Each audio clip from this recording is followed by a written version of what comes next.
Hello everybody, welcome back to my channel, The Medieval Reader. David at the Poptimist made a video, actually either yesterday or today, about a literary critic who stepped down after years of working for the New York Times. David talked about how he appreciated more objective reviews, and even reviews that rip apart a work. And so that prompted me to think about my own experience with reviews. I have had a book blog for a number of years where I mostly write reviews. And then now I'm on BookTube. And I find that while I write reviews on my blog, I don't do as many reviews on this channel. Or I review the books in different ways, not necessarily in the traditional format. But even on my blog, I take a subjective tone to my reviews. It comes in two parts. What was it about, and what did I think of it? There's a lot of discussion about objectivity, and I don't think that authors can ever be objective. Certainly they're more well-read. Certainly they know the English language better than many of us. I think that they certainly have an authority that many of us lack. But I don't think that they're ever objective.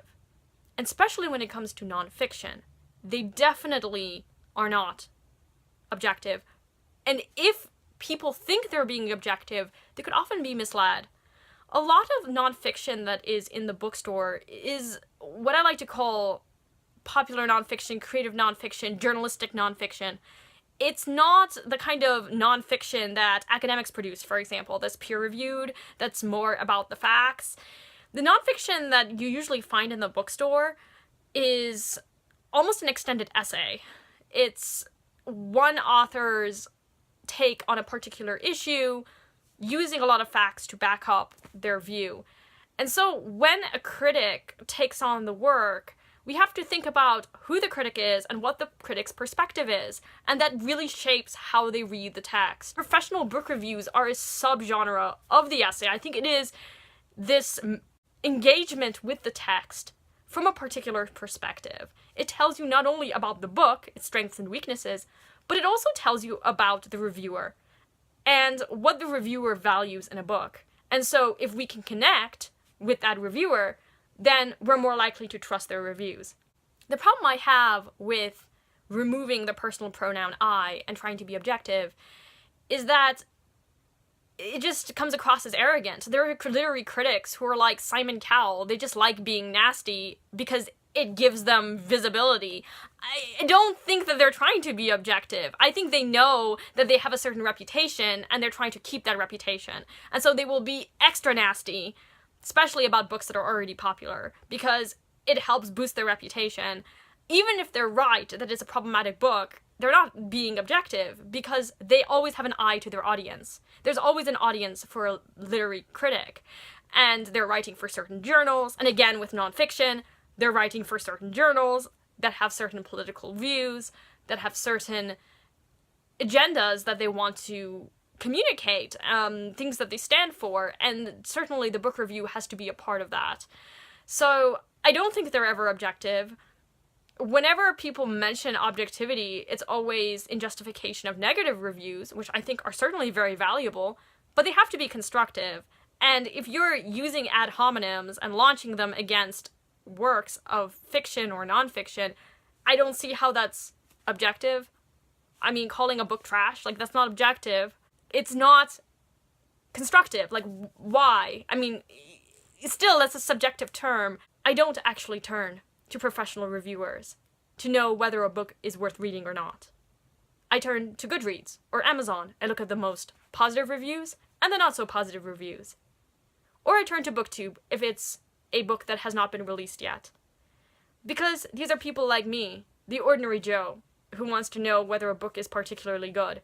And also I get more reviews. I can go on The New Yorker and get one review, and I can go on BookTube and get 10 reviews. When I know the critic's perspective, then I ask myself, do I relate? And if I relate to that critic's perspective or taste in books, just like on BookTube, then I'm more likely to trust their reviews. But it's not because of the objective elements, it's precisely because of the subjective elements that I actually enjoy the book.